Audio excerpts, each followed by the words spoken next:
Welcome to A Marvelous Life, where we take all of our favorite Marvel stories and present them in a fun and digestible manner. I'm Nashology, and today we'll be looking at the father of modern Marvel Comics, Avengers Disassembled.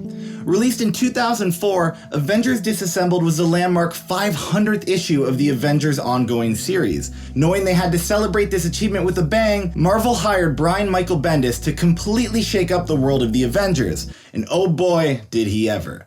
Being a massive Marvel fan, one of the most common questions I'm asked is, where should I start reading Marvel Comics? And this is a great question, as there are quite literally tens of thousands of issues that have been produced over 80 years and counting. Well, lucky for you, I have an easy answer that allows you to jump into the Marvel Universe without skipping a beat. This story right here. In fact, back when I knew nothing about comics, this was the very first story that got me hooked on Marvel in the first place. So if you're looking for a place to start, there's no better story to start than right here. In my opinion, Bendis' work on the New Avengers absolutely revolutionized modern comics, bringing about the notorious event era. Up until this time, comics didn't focus on massive events that spanned an entire line of comics. However, this was all about to change. Now, this event era we live in has both its fans and its detractors. But love it or hate it, this is a type of interwoven storytelling that has led to the success of the MCU today. So, what is the premise of this 5-issue series? Well, Avengers Disassembled acts as a prequel to the New Avengers series, also written by Bendis. The New Avengers was essentially Marvel taking the Avengers line, revamping it with a new cast of characters, a new look, and a more modern take on the superhero comic. But to build the New Avengers, we must first tear down the old ones, and Bendis does this in spectacular fashion. The Avengers HQ is destroyed, multiple characters are killed, and an Avenger is responsible for all of this. It's a wild ride and one I'm sure you'll enjoy. So with our jumping on point established, we are now going to dive into what is, in my opinion, the beginning of modern Marvel Comics, Avengers Disassembled. Before we start, just a reminder, this video assumes you have never read a Marvel comic before, and therefore are coming into this experience completely fresh. As I walk you through the story, I will do my best to fill you in on any background material that is relevant to the events at hand. For the comic veterans out there, understand I can't possibly cover every little detail. The video would simply be too long. So if you feel like I missed any important details, feel free to educate everyone in the comment section below. In the meantime, let's get started. The story opens up on a beautiful sunny day in New York City, as most of the Avengers relax and enjoy a wonderfully sexist conversation. To the surprise of absolutely nobody, Hawkeye explains to the crew of women Avengers which villain he wishes he could hook up with. I promise the writing gets better. As She-Hulk begins calling him a pig, the alarm system begins ringing throughout the mansion. An intruder has breached the mansion perimeter. Pulling up the holo feed, the Avengers make out a mysterious figure bathed in smoke from the recent explosion that rocked the mansion's walled exterior. As he approaches, the Avengers are shocked when the identity of the intruder becomes clear, the man known as Jack Hart.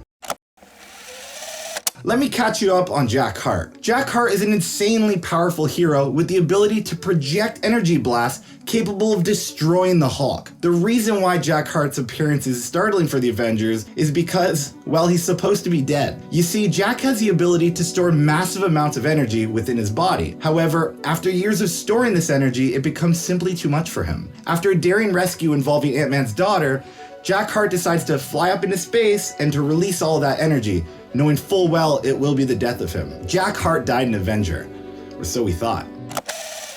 As Scott has a personal relationship with Jack, he decides to be the first man out the door to confront him. Jack looks at him ominously with dead eyes and whispers, "I'm sorry." He then proceeds to self-destruct, destroying half the mansion and killing Scott Lang and himself. Shaken, the wounded Avengers pick themselves out of the rubble and look on in horror. A giant crater sits in the mansion courtyard where Jack and Scott were previously standing. Smoke and fire fill up the sky as one of the Avengers' most challenging nights is about to begin. And just like that, we're 5 minutes into the story and we've just witnessed the death of the beloved Ant-Man. Not sure if anyone cares though. Meanwhile, Iron Man holds a conference with the United Nations in hopes of discussing the role of the Avengers in today's society. Out of nowhere, Tony begins profusely sweating as if he's come down with a sudden sickness, one that curiously didn't exist a few seconds ago. As though he was possessed, Tony signals out the Latverian delegate and begins threatening him with the destruction of his country. The Latverian representative looks on in confusion as Tony's anger seems to have appeared out of thin air. Tony powers up his repulsors and aims them at the delegate, only to be stopped by T'Challa, who has come to the aid of the defenseless representative. After a brief confrontation with Hank Pym over his sudden outburst, Tony storms off, leaving the audience and the reader in utter confusion. Outside the conference, Tony embarrassingly confides in Wanda that he knows this feeling all too well, the feeling of being drunk. The only issue is he's never had a sip of alcohol, not one. So why is this scene important? Well, it's important because it touches on one of Tony Stark's greatest enemies, alcoholism. Throughout the comics, Tony has continuously battled his reliance on alcohol, and he has repeatedly felt the consequences of this battle. Whoever's controlling his behavior knows exactly how to hit him where it hurts. Back at the mansion, the fire department has begun controlling the chaos born from Jack Hart's explosion that decimated the Avengers mansion. Captain America arrives and begins delegating orders, trying to calm down the situation. However, someone points out a mysterious flying object headed directly for the mansion, and it doesn't seem to be slowing down. As the flying object gets closer, Cap notices its Vision in the driver's seat, and he's seconds away from impact. A second explosion rocks the Avengers mansion as Vision's Quinjet plummets straight into the center of the crime scene, killing innocent civilians and first responders. Completely unharmed and seemingly unapologetic, Vision leaves the fiery wreckage and approaches the battered Avengers. As his body begins to melt and break down, he issues a warning. He is no longer in control, and the Avengers are about to be punished. Vision's body begins spewing out several metal balls that begin pulsing and growing by the second. Suddenly, the balls morph into a half-dozen Ultrons who proceed to attack everyone on sight. For those of you new to Marvel, Ultron is a highly intelligent, sentient killing machine, who is one of the Avengers' greatest threats. All you have to remember is he's kind of a dick. The Avengers push forward, steering the robot's attention away from the first responders on site. Knowing their only chance at stopping Ultron is by destroying his head, the Avengers begin picking off the robots one by one. She-Hulk, overcome with anger at the recent death of Scott Lang, approaches and picks up the remains of Vision's body. Blaming him for the recent events, She-Hulk succumbs to her Savage Hulk persona and violently tears Vision in half, marking the bitter end of yet another Avenger.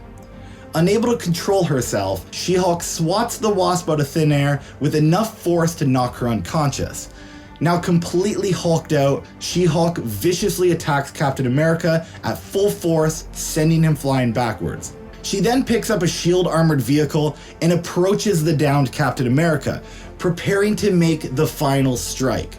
As Steve looks up in defeat, he's met with the headlights of the vehicle, knocking him out cold.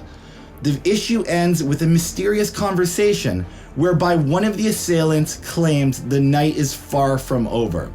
So as a quick recap, the first issue of this event has now seen the death of 3 Avengers, Jack of Hearts, Ant-Man, and the Vision. The mansion is now in ruins, and Janet Van Dyne, aka the Wasp, is in critical condition from the She-Hulk attack. All we know is that all these events are linked, and someone close to the Avengers may be responsible. Let's find out. Issue 2 picks up with She-Hulk's violent rampage through the streets outside the Avengers mansion. She-Hulk, completely out of control and overcome with bloodlust, begins smashing cars and placing the lives of the officers in danger. Out of nowhere, Iron Man flies in and delivers a devastating punch that knocks the crazed She-Hulk on her ass. As She-Hulk is removed from the fight, Iron Man and Hawkeye remove the armored shield vehicle that has pinned Captain America to the ground. He gets up, hurt but alive. Hank Pym, in his Giant Man form, arrives at the mansion and witnesses the destruction. He was not present for the previous events as he was attending the UN meeting during Tony's emotional breakdown. He notices Falcon holding a miniature Janet in his palms and quickly rushes them to the hospital. At the hospital, Captain America is treated for his injuries sustained from the battle with Ultron and She-Hulk. Concerned, Steve asks the doctor how Janet is doing. In another room, Hank Pym sits with Janet as she lays in critical condition after her brush-up with She-Hulk. Hank tearfully pleads for Janet to revert back to normal size so the doctors can more efficiently work on her. This is the first time Janet has been injured, but remained in her tiny form. He also uses this time to apologize for his past actions and for being a terrible husband to her.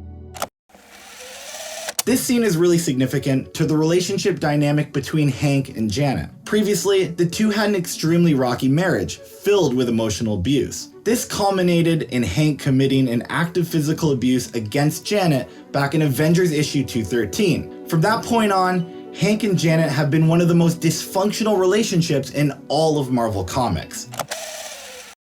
Outside the hospital, a tired and run-down Iron Man regroups with the weary Avengers to discuss the recent events at the now-destroyed mansion. As they debate who is behind the attack, Hank storms out in a rage, screaming at Tony for being drunk at the UN meeting. Tony explains that he had no alcohol in his system. His behavior was the result of a psychic manipulation, likely planned by the same individual behind the attack.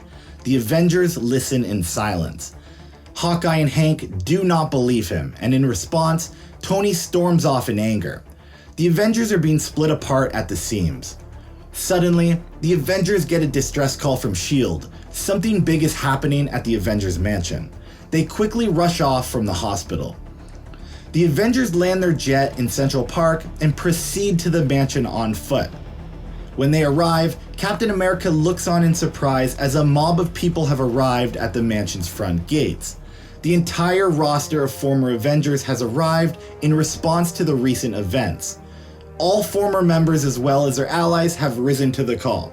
Now, for all the true believers out there, pause it on that last panel and see how many of those characters you can recognize. No cheating though, type your answers in the comments below.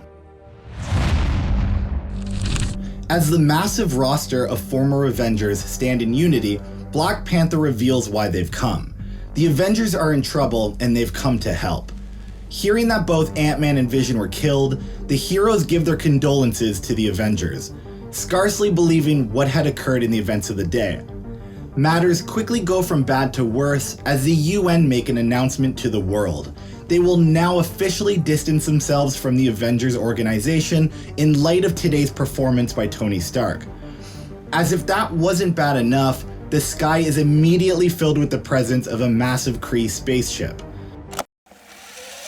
Who are the Kree? They are a highly militarized alien race that have plagued Marvel Comics since the 1960s. Essentially, anytime they're involved, they're starting a war with someone. Commonly at odds with Earth and its protectors, the Kree are essentially intergalactic shit disturbers.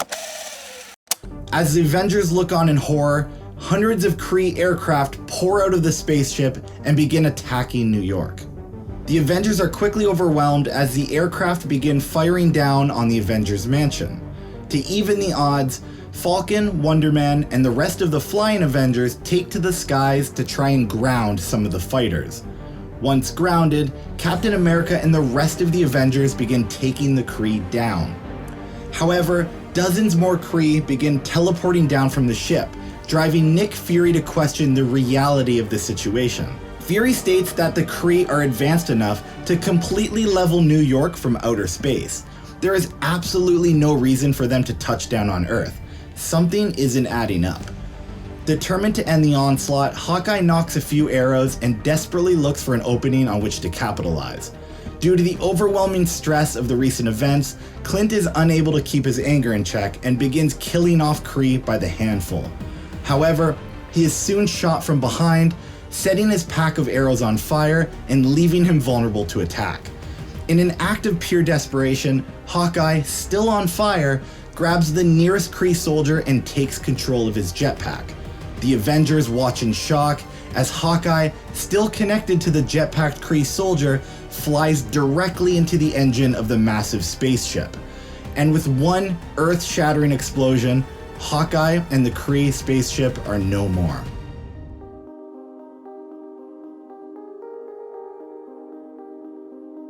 Upon the destruction of the spaceship, the remaining Kree forces teleport off the battlefield. The Avengers look on as Captain America solemnly reaches down to retrieve Hawkeye's discarded bow off the ground. Upon close inspection of the downed spaceship, S.H.I.E.L.D. realizes that it's not actually made of metal. Like Fury first suggested, the spaceship and the Kree attack is not all that it seems. The chaotic issue ends with the arrival of Doctor Strange. He informs them of the reality of the situation. These attacks are being orchestrated through the abuse of magic. Captain America, with a sinking feeling in his chest, realizes there is only one Avenger powerful enough to cause such destruction. Avengers Disassembled was the very first Marvel story I've ever read. Seeing 3 well-known characters all die within the matter of a few issues was a lot to take in. Thankfully, the majority of the carnage is complete with the close of the 3rd issue. However, we are far from done with this event. In the final 2 issues, we will find out who's behind these attacks as well as their motivation.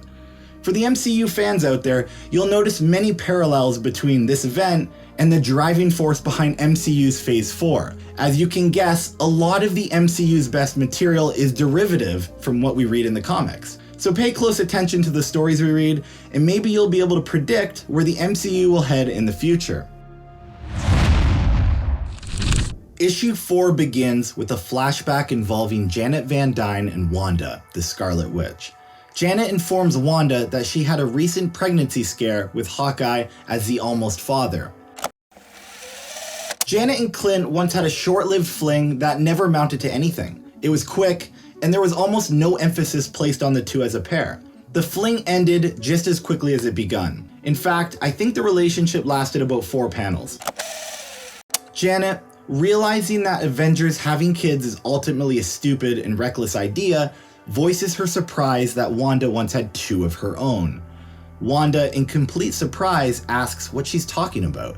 She's never had kids. Janet quickly backtracks and comes up with an excuse to leave the conversation in a hurry. I know you're probably confused, but don't worry, it's all about to be explained. And if you've watched the Disney Plus show WandaVision, you probably already have an idea where this is headed. Back in the present, Doctor Strange explains to the Avengers what is happening. Someone is using a high level of magic to orchestrate this chaos. He asks the Avengers if they know someone who is that powerful. Realizing they are talking about Wanda Maximoff, Carol Danvers defends her friend, claiming that she would never do something like this. After hearing whispers regarding Wanda's 2 children, Doctor Strange, who had helped deliver these 2 children, asks the Avengers what had happened to her kids. This is where things get tricky, so bear with me. Back in 1986's The Vision and the Scarlet Witch series, Wanda and Vision conceived twin boys. However, everything wasn't what it seemed. It turns out that Wanda, being desperate to have a family, magically willed her children into existence. To simplify a rather convoluted plot, her magic was able to borrow 2 lost souls and reincarnate them into a body. These 2 souls were conceived as children, Tommy and Billy. Eventually, it is discovered that these 2 souls that comprise the twins were the property of Mephisto, or the devil of the Marvel Universe, and Mephisto wanted these souls back. So he took them back, effectively killing the children. You might have remembered earlier that Wanda had no memory of having children. That's because she was made to forget the twins' existence. Judging by all the destruction going around, she may have just got her memories back. Doctor Strange explains that Wanda, having power over reality, does not have the proper coping mechanisms to deal with these powers. And after many years of struggle and hardship, this inability to cope has caused her immense psychological damage. No person in the world could survive what Wanda has been through. The Avengers, realizing the truth of their situation, are determined to find Wanda. Doctor Strange tells them it would be easy. So much magic is emanating through her that he can essentially track her like a GPS. In an unknown location, a family sits at a dinner table preparing to feast. It's Wanda, Vision, and her twin boys. Captain America walks into the room and tells Wanda that none of this is real. She's using her magic to create an illusionary existence and hurting those she loves in the process. As Wanda's twins shout in defiance in an effort to protect their mom, Steve continues to reason with Wanda. However, instead of talk, Wanda uses her magic to create a Nazi army to remove Captain America. They blast him out the window as Wanda promises to her child illusions that she will protect them. As Cap gets up from the attack, Wanda follows him outside, dissipating her illusion and rejoining reality.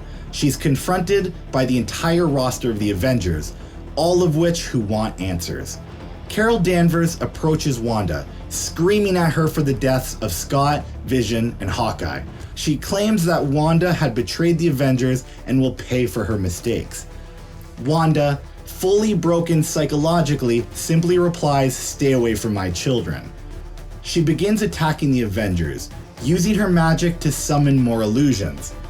Realizing he's the only one with the power to stop her, Doctor Strange quickly intervenes and attempts to shut down Wanda for good. The two battle it out, with Wanda quickly gaining the upper hand. With no other options, Strange uses the Eye of Agamotto, which overwhelms Wanda's mind and causes her to fall further into madness. The attack by Doctor Strange causes her to black out and fall from the sky, ending all illusions that were created and effectively ending the fight with Wanda. Captain America catches her as she falls, but Doctor Strange reveals the horrible truth. Wanda's mind has collapsed from the ordeal and she may never wake up again. Suddenly, a voice is heard from above. Magneto, one of the world's most powerful mutants and Wanda's father, has come to claim his daughter. Without saying a word, Magneto takes Wanda's motionless body from Captain America and apologizes for failing her as a father and a teacher. He then turns around and flies off as quickly as he arrived. After one of the longest nights the Avengers have ever endured, they solemnly walk off in silence. They have been taken apart by one of their own. Okay, let's recap. 3 Avengers have been killed, the Avengers Mansion destroyed, Wanda the Scarlet Witch is behind it all. Why? She holds the Avengers responsible for the death of her children. Unable to believe that her kids were never real, she lashed out against the very same people who tried to help her. With one more issue to go, it's time to find out how the Avengers are going to deal with the situation. Weeks later, Hank Pym and a now recovered Janet Van Dyne stand remorsefully in front of the remains of the Avengers Mansion. Janet tells Hank that the site is oddly beautiful. Normally bustling with superhero activity, the silence and the stillness of the mansion brings up an eerie calmness.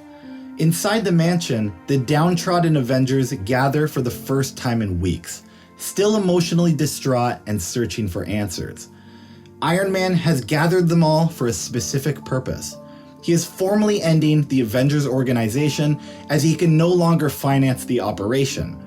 The Avengers listen in silence as Tony explains that thousands of jobs rest on his shoulders. He needs to prioritize those who rely on him and can no longer financially support the Avengers.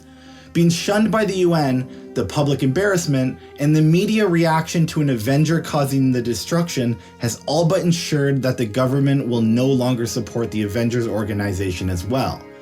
Devastated, Carol informs the Avengers that she will never be able to forgive Wanda for the pain she has caused.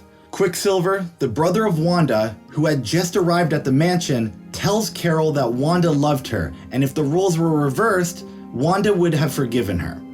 Wanda's mind was simply broken due to years of extreme trauma. He tells them that Magneto has taken Wanda to have her mind repaired by Charles Xavier. However, it is unknown if Wanda will ever truly recover. Overcome with emotion, thinking about Wanda's vegetative state, Quicksilver races off from the meeting.